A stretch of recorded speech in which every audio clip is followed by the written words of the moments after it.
This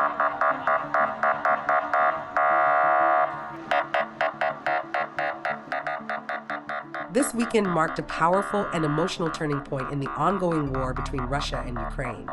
In the largest prisoner exchange since the conflict began over 3 years ago, 1,000 prisoners were swapped, 303 of them on Sunday alone. For many families, this moment meant tears of joy, phone calls filled with emotion, and the first real sign of hope in years. The 3-day exchange began on Friday and included not only prisoners of war, but also 120 civilians on each side. The Russian Defense Ministry confirmed the swap, while Ukrainian President Volodymyr Zelenskyy described it as a significant humanitarian achievement.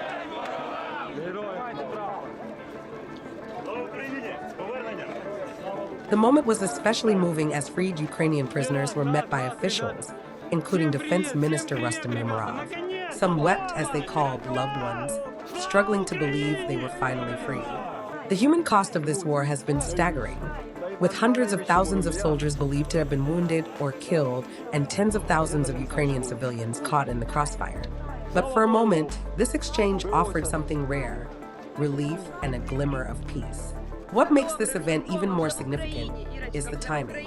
It came just days after the first direct talks between Russia and Ukraine in more than 3 years, held on May 16th. Although no ceasefire agreement was reached, the talks laid the groundwork for this humanitarian breakthrough.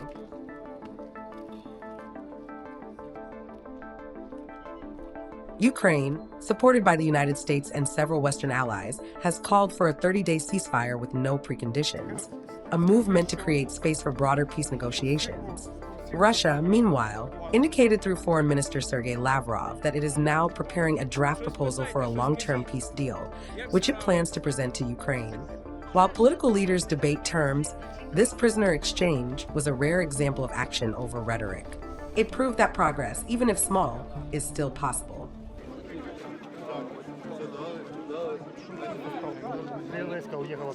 For the men and women who survived months or even years in captivity, this wasn't just diplomacy.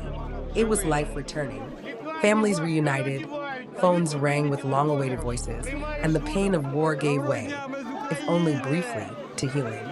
Some were barely recognizable due to the trauma they endured, but they were home.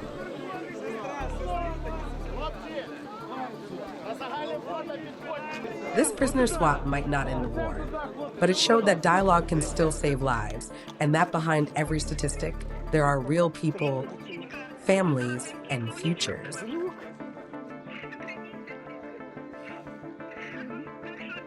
As the world watches and hopes for peace, this moment will be remembered, not for politics, but for humanity. Let's hope it's not the last of its kind.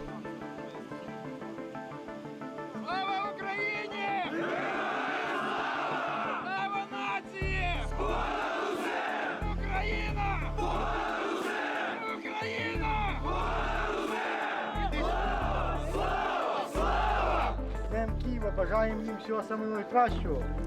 Ми повернулися, і ми не дамо, щоб зайшли в Київ наші вороги, орки.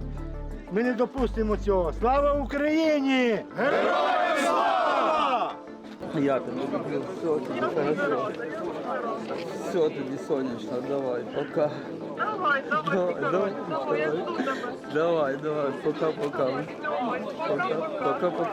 Цьомаю, давай.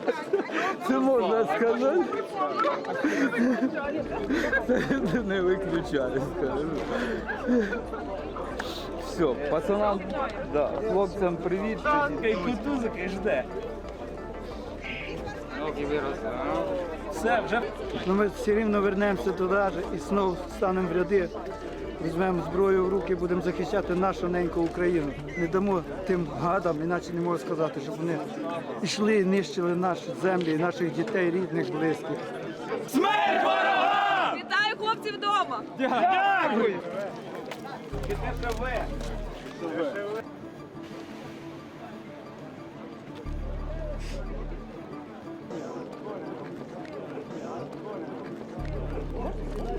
Що